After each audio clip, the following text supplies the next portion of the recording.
नमस्कार दोस्तों, मैथविद मनु सर के ऑफिशियल यूट्यूब चैनल में आप सभी लोगों का हार्दिक स्वागत है। देखिए दोस्तों, अब हम क्वेश्चन नंबर 21 देख रहे हैं। क्वेश्चन नंबर 21 क्या कह रहा है कि एक विद्यार्थी किसी परीक्षा में 30% अंक प्राप्त करता है तथा 27 अंकों से अनुत्तीर्ण हो जाता है। एक दूसरा विद्यार्थी इसी परीक्षा में 40% अंक प्राप्त करके उत्तीर्णांकों से 27 अंक अधिक प्राप्त करता है। इस परीक्षा के पूर्णांक तथा उत्तीर्णांक प्रतिशत। तो पूर्णांक तो 100% होंगे, उसमें तो कुछ निकालने वाली बात है नहीं। अब निकालते हैं उत्तीर्णांक प्रतिशत। तो समझते हैं पहले इस बात को कि जैसे मान लीजिए कि यहाँ मेरे पास में पासिंग मार्क्स आते हैं। ये बंदा यहाँ से चला नीचे से और ऊपर तक, यहाँ तक नंबर लेकर आना है तो 30% तो इसको मिल जाता है। ठीक है जी। और ये 27 अंकों से फेल हो जाता है, इसका मतलब इसके 27 अंक और आ जाते हैं तो ये पास हो जाता है। एक दूसरा विद्यार्थी 40% अंक लेके आता है, ठीक है, जो कि पासिंग मार्क्स से 27 अंक ज़्यादा है। तो अब देखिए दोस्तों, यहाँ से लेके और यहाँ तक इसने प्रतिशत में कितना फासला तय किया, 10% का। और अंकों में 27 और 27 54, तो 10% किसके बराबर हो जाएगा, 10% बराबर हो जाएगा 54 के। आपको उत्तीर्ण प्रतिशत निकालना है तो 30% का मान, 30% तो हमारे पास में पहले से दिया हुआ है।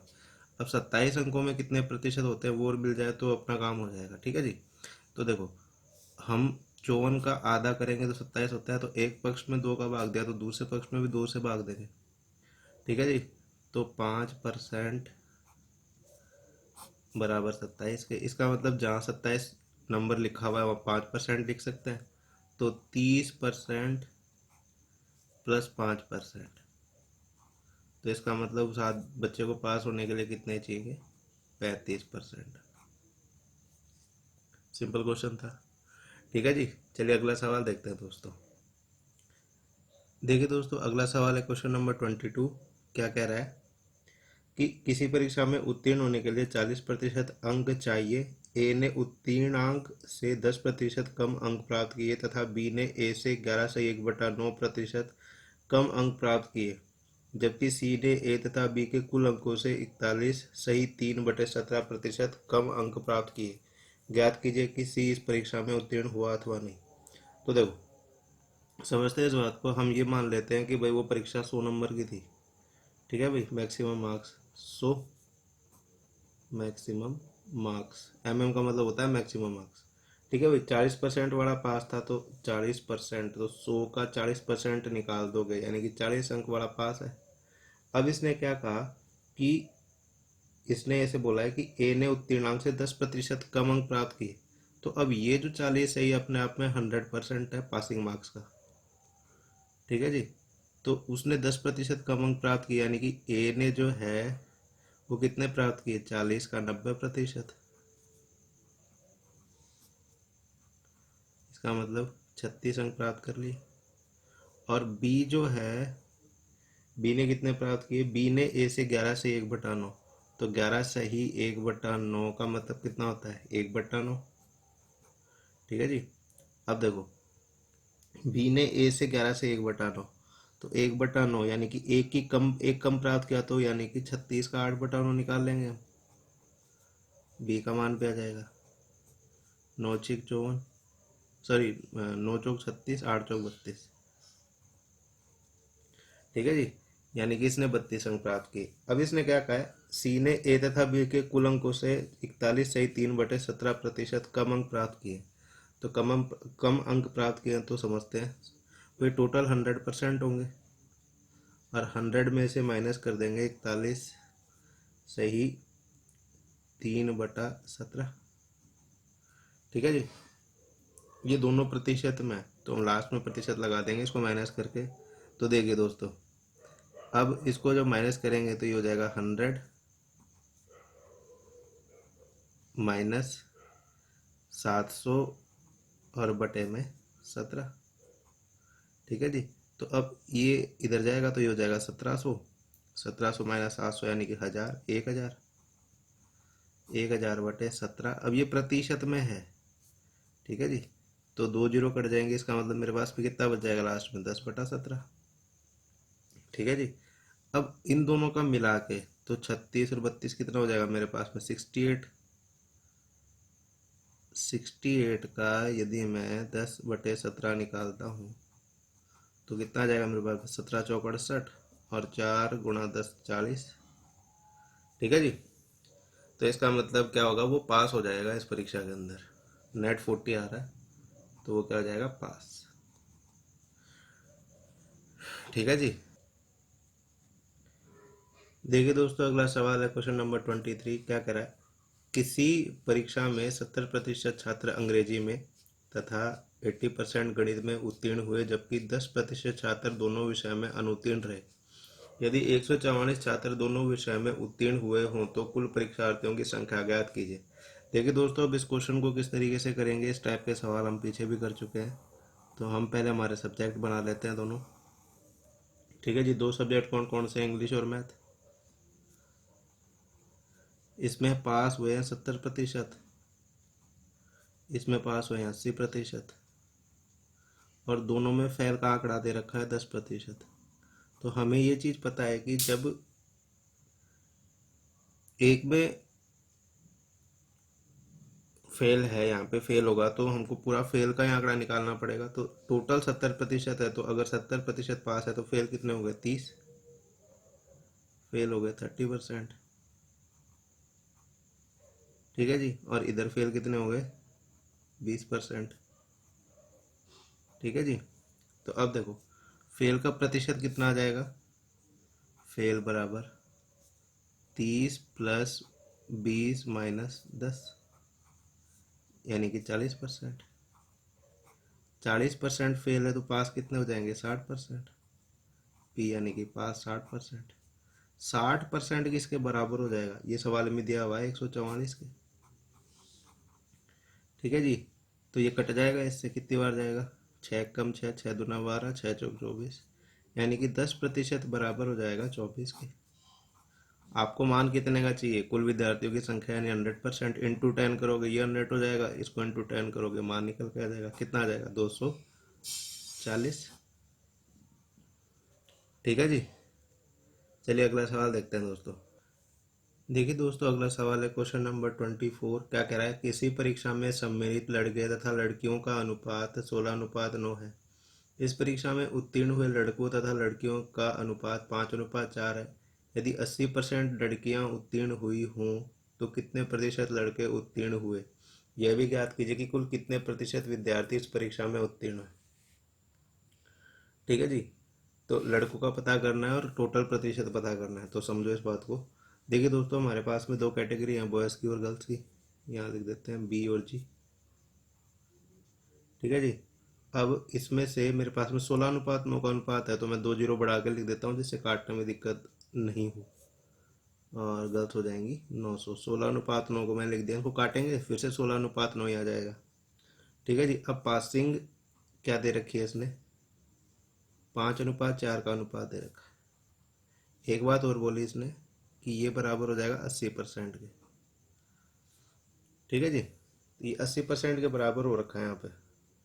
अब देखिए इस बात को समझते हैं। तो एक ही देखो, अगर मैं 900 का 80% निकाल दूं तो पासिंग स्टूडेंट आ जाएंगे और वो हो जाएगा 4 यूनिट के बराबर। तो 900 का 80%, 8×9 = 72, यानी कि 720। ठीक है जी। पास स्टूडेंट कितने हो जाएंगे, पास गर्ल्स, जी मानी गर्ल्स हो गया। कितना हो जाएगा, 900 का 80% निकालेंगे, 80/100। ठीक है जी। ये हो जाएगा 720 के।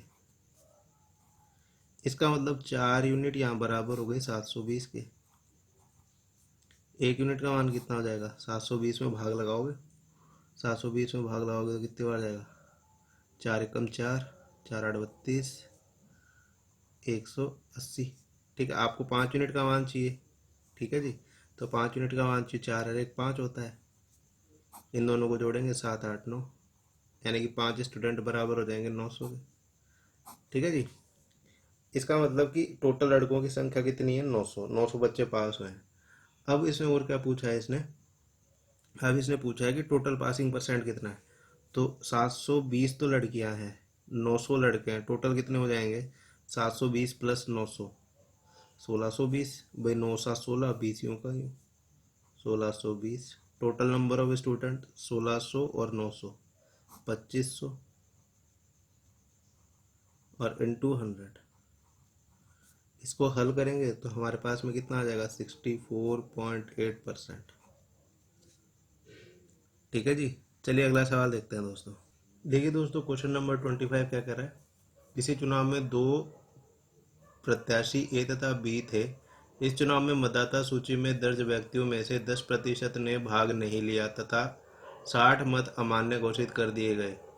यदि ए को मिले मतों की संख्या कुल सूची में दर्ज संख्या का 47% हो तथा वह बी को 308 मतों से पराजित करे तो कुल डाले गए मतों की संख्या ज्ञात कीजिए।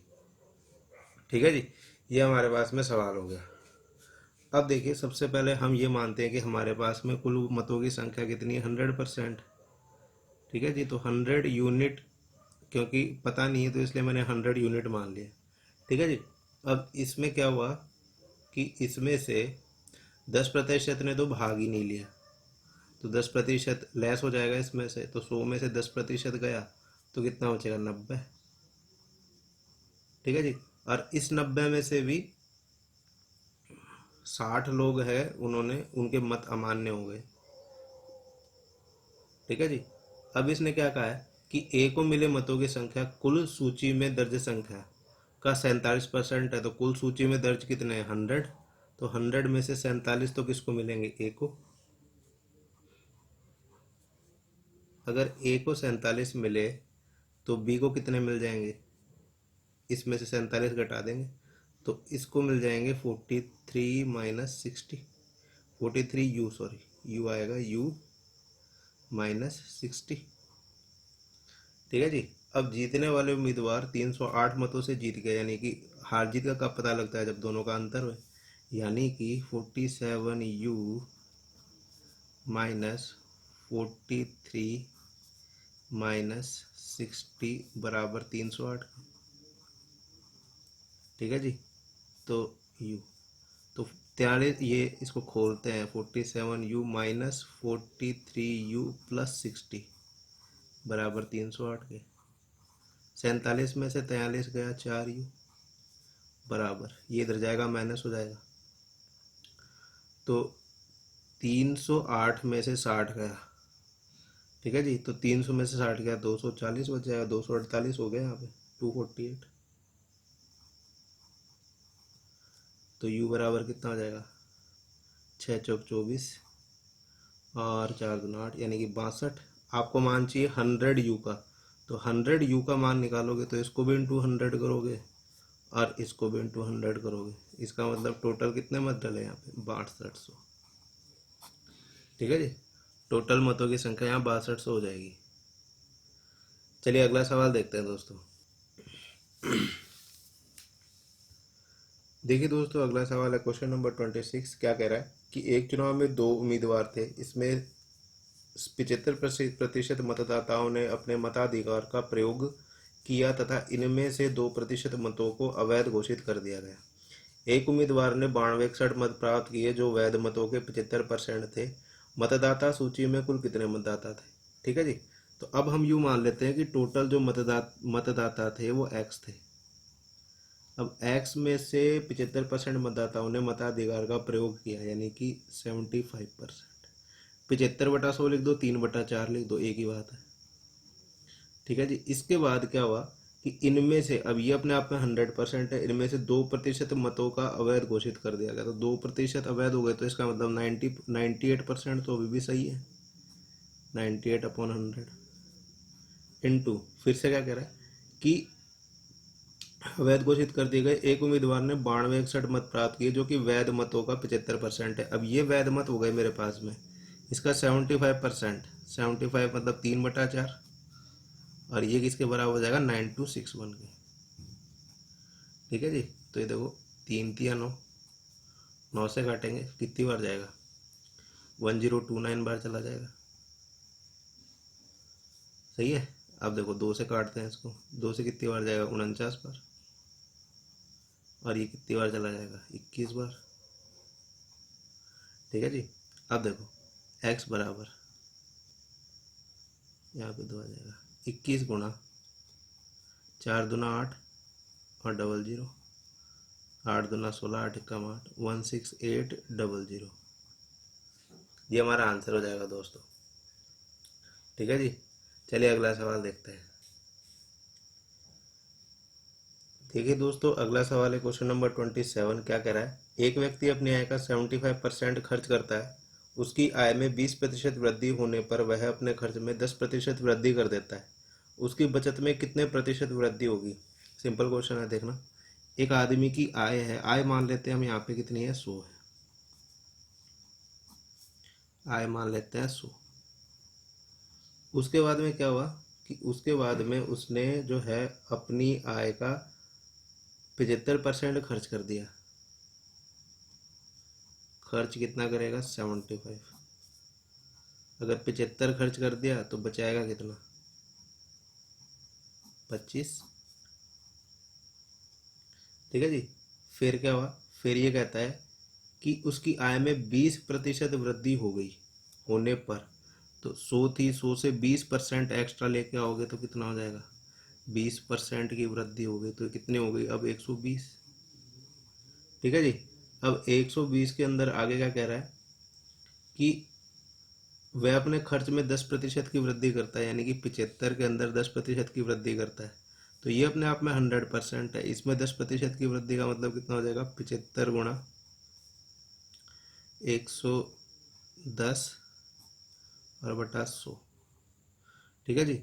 इसको हल करेंगे तो हमारे पास में कितना आ जाएगा, यहाँ पे 82.5। ठीक है जी, ये 82.5 हो गया। अब 120 में से 82.5 घटेगा तो मेरे पास में कितना बच जाएगा, 37.5। ठीक है जी। अब पूछा क्या है, पूछा मुझसे ये है कि उसकी बचत में कितनी वृद्धि हुई है। तो 25 से 37.5 कितने की वृद्धि हुई, 12.5%। ठीक है जी। अब देखो 25 12.5 यानी कि ये इसका दोगुना है, तो एक तरीके से 50% वृद्धि हो गई। 12.5 बटे 25 और गुणा 100%, कट गया 4%। 25 चौक 100 और 4 एकम 4 और 1 5, यानी कि 50% की वृद्धि। ठीक है जी। चलिए अगला सवाल देखते हैं दोस्तों। देखिए दोस्तों, अगला सवाल है क्वेश्चन नंबर 28। क्या कह रहा है, किसी वस्तु के मूल्य में 10% वृद्धि होने पर इसके उपभोक्ता को उसकी खपत में कितने प्रतिशत कमी करनी होगी, जिससे कि इस मद में उसका खर्च में कोई वृद्धि ना हो। समझो इस बात को। क्या कह रहा है कि 10% का मतलब समझते हैं यहाँ पहले तो। 10% का मतलब होता है 1/10। ठीक है जी। अब नीचे वाला क्या होता है, मूल मान, यानी कि जो मूल्य है वस्तु का आज, वो 10 रुपये मान लेते हैं। ठीक है जी। ये वर्तमान मूल्य हो गया, वर्तमान मूल्य। बाद वाला मूल्य कितना हो जाएगा, बाद में मूल्य। वो कह रहा है कि इसमें 10% वृद्धि हो गई, तो वृद्धि और कमी इसके हिसाब से, यानी कि ये कितना होगा, 11। ठीक है जी। अब कह रहा है कि उसकी बचत में, सॉरी, तो इस मद में उसका खर्च न बढ़े, तो खर्च न बढ़े इसका मतलब भाई, अब चीज़ 11 रुपए की हो गई पर उसकी जेब में 10 रुपए है, तो इसका मतलब कितना खर्च करेगा, 1 रुपया कम खर्च करेगा। सही है। कितने पे, 11 पे। तो 1/11 को अगर मैं प्रतिशत के रूप में लिखूं तो कितना हो जाएगा, 9 से ही 1/11। ठीक है जी। और यही मेरा आंसर हो जाएगा। सिंपल क्वेश्चन था। चलिए अगला सवाल देखते हैं दोस्तों। देखिए दोस्तों, अगला सवाल है क्वेश्चन नंबर 29। क्वेश्चन नंबर 29 क्या कह रहा है कि किसी वस्तु पर कर में 10% कमी करने पर उसकी खपत में 8% की वृद्धि हो जाती है। इस वस्तु से प्राप्त राजस्व में प्रतिशत वृद्धि अथवा कमी ज्ञात कीजिए। तो आपको अच्छी तरीके से पता है, जब दो अलग अलग वस्तुओं में कमी वृद्धि होती है तो क्या लगता है, plus minus A plus minus B plus minus A B और अपॉन में 100। सबसे पहले क्या हो रहा है, 10% की कमी माइनस का 10, फिर 8% की वृद्धि, प्लस का 8 प्लस माइनस माइनस 80 और बटे में 100। ठीक है जी, इसको हल करेंगे तो मेरे पास कितना आ जाएगा, माइनस का 2.8%, यानी कि 2.8% की कमी। और ये क्या हो जाएगा मेरा आंसर। ठीक है जी, चलिए अगला सवाल देखते हैं दोस्तों। देखिए दोस्तों, अगला सवाल है क्वेश्चन नंबर 30। क्या कह रहा है, दालों के मूल्य में 30% वृद्धि होने पर एक गृहिणी को उसकी खपत में कितने प्रतिशत कम करनी होगी या कमी करनी होगी, जिससे इस मद में खर्च केवल 10% बढ़े। पहले समझते हैं सवाल को। मान लो कि 1 kg दाल का मूल्य 1 kg दाल का मूल्य 100 रुपये है। ठीक है जी, अब सवाल के अनुसार से चलते हैं। दाल के मूल्य में 30% वृद्धि हो गई, यानी कि अब 1 kg का मूल्य कितना हो गया, 1 kg का मूल्य हो गया 130। ठीक है जी, अब वो यूं कह रहा है कि उसको इस मद में खर्च केवल 10% बढ़ाना है। ठीक है, कहने का मतलब ये है कि आप जो है सिर्फ 10% बढ़ा सकते हो इसको, मतलब 100 रुपये से 10% ज़्यादा। कुछ इस तरीके से समझो आप इस चीज़ को कि भाई आप 100 रुपये किलो की कोई चीज़ थी, ठीक है, बाद में 130 हो गई, आपकी जेब में कितने पड़े थे 110, तो इसका मतलब आप 10% बढ़ा सकते हो बस इसको। तो यानी कि बाद में आपकी जेब में कितने पड़े हैं, या आपकी जेब में 110 रुपये। ठीक है, तो आप कितने कम का माल लेके आओगे, 20 रुपये कम। ठीक है जी, और यही हमें निकालना है। उसने क्या कहा है कि कितने प्रतिशत कम कम करनी होगी जिससे इसके मद में खर्च केवल 10% बढ़े, तो 10% बढ़ गया। ठीक है जी, तो अब समझते हैं इस बात को। देखो, अब 130 kg है, सॉरी 130 kg नहीं, 130 रुपये मूल्य है 1 kg का। तो 1 रुपये का भाव कितना हो जाएगा, 1/130। और 20 रुपये का कितना हो जाएगा, 20/130। ठीक है जी, अब ये मेरे पास में कमी आ गई, इसका मैं निकाल देता हूँ प्रतिशत, यानी कि इंटू 100। तो इसको जब मैं हल करूँगा तो ये हो जाएगा 200/13, और उसको हल करूँगा तो ये कितना हो जाएगा, 5/13%। ठीक है जी, ये हमारा आंसर हो जाएगा दोस्तों। तो आज के लिए इतना है दोस्तों, बाकी के सवाल हम नेक्स्ट वीडियो में देखेंगे। तब तक के लिए धन्यवाद दोस्तों।